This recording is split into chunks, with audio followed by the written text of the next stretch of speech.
La foule est-elle le refuge des faibles? Un lâche est-il un courageux qui a des obligations? Se taire est-il un acte de courage? Entre autres thèmes développés par les candidats à la finale du concours de plaidoirie organisé le samedi 29 mai à l'hôtel du conseil départemental du Kouilou par le barreau de Pointe-Noire en présence des membres du jury quelques jours après la phase de présélection intervenue le 10 mai regroupant 16 candidats. Dans son mot, le bâtonnier a circonscrit le métier d'avocat. Nous nous placerons au sommet de l'élite nationale par le travail, la quête de la perfection, car le talent est enfoui dans chacune de nos veines. Nous avons vocation à être le miroir d'une société épanouie et paisible. Alors, nous devons être replacés aux premières loges du mérite, de la compétence et de l'excellence. Nous, avocats du barreau de Pointe-Noire, disons que notre aspiration quotidienne est de situer la profession d'avocat en tête des professions libérales et de l'exemplarité. Après avoir lancé les plaidoiries, les 3 candidats ont concouru en développant 3 thèmes en 15 minutes chacun en vue de convaincre les membres du jury au cours d'un exercice intellectuel et oratoire qui a suscité au niveau des candidats un effort considérable. Les faibles sont ceux qui manquent de rigueur, de vigueur, de force physique, ceux dont l'aptitude physique manque de puissance et de résistance, ceux qui manquent de capacité ou de force intellectuelle, ceux qui sont désarmés et impuissants. Pour des obligations loyales, pour une éthique donnée, peut s'avouer lâche.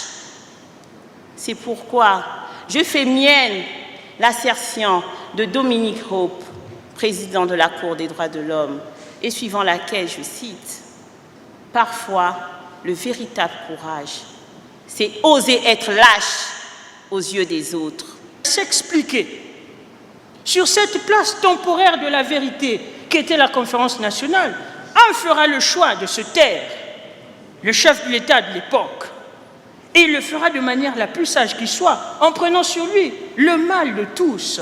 Il dira notamment: le mal, je suis donc le seul à l'assumer et je l'assume, à titre collectif et individuel, au nom de tous les dirigeants de ce pays qui ne sont plus. Moi, j'assume pour nous tous. À l'issue de ces passages, les membres du jury, présidés par Maître Marcel Ngoma, ont porté leur choix sur l'avocat stagiaire Maître Atis Matayi du cabinet Koliado, classé premier avec une moyenne de 10,5 sur 12. Monsieur Matayi Atis.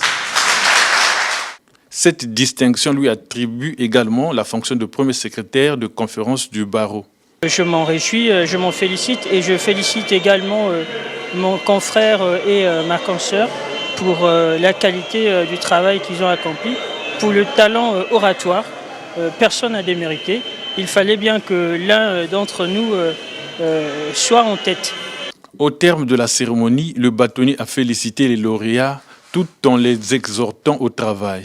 Cette cérémonie a une valeur professionnelle immense, une grande valeur professionnelle, car aujourd'hui, le barreau de Pointe-Noire peut se réjouir, peut être fier de regorger en son sein de la valeur des avocats de talent qui peuvent rivaliser avec n'importe quel avocat.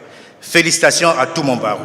Initiative saluée par les avocats du barreau de Pointe-Noire. Le métier d'avocat, c'est un métier noble, que tous, nous sommes mis à exploiter aujourd'hui, à développer ce qui est intérieur pour l'exprimer extérieurement. Et je tenais à signaler qu'aujourd'hui, c'est Maître Atis qui a pris le prix Nobel. Peut-être demain ou après-demain, donc une année après, ça serait un autre avocat. C'est excellent, très très excellent, parce que moi-même, c'est pas bien de parler de soi-même, mais j'ai aimé ce métier à cause de la plaidoirie. J'étais encore au CG Felchikaya. Quand il y avait des heures creuses, je venais au tribunal pour assister les avocats. Et c'est là où j'ai eu le goût de la robe, qui a suscité la vocation. Donc, c'est vrai que les avocats font des requêtes, des conclusions, mais la plaidoirie, c'est même le propre de l'avocat.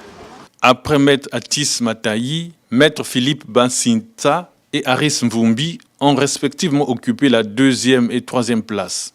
La prochaine édition de ce concours aura lieu en 2022.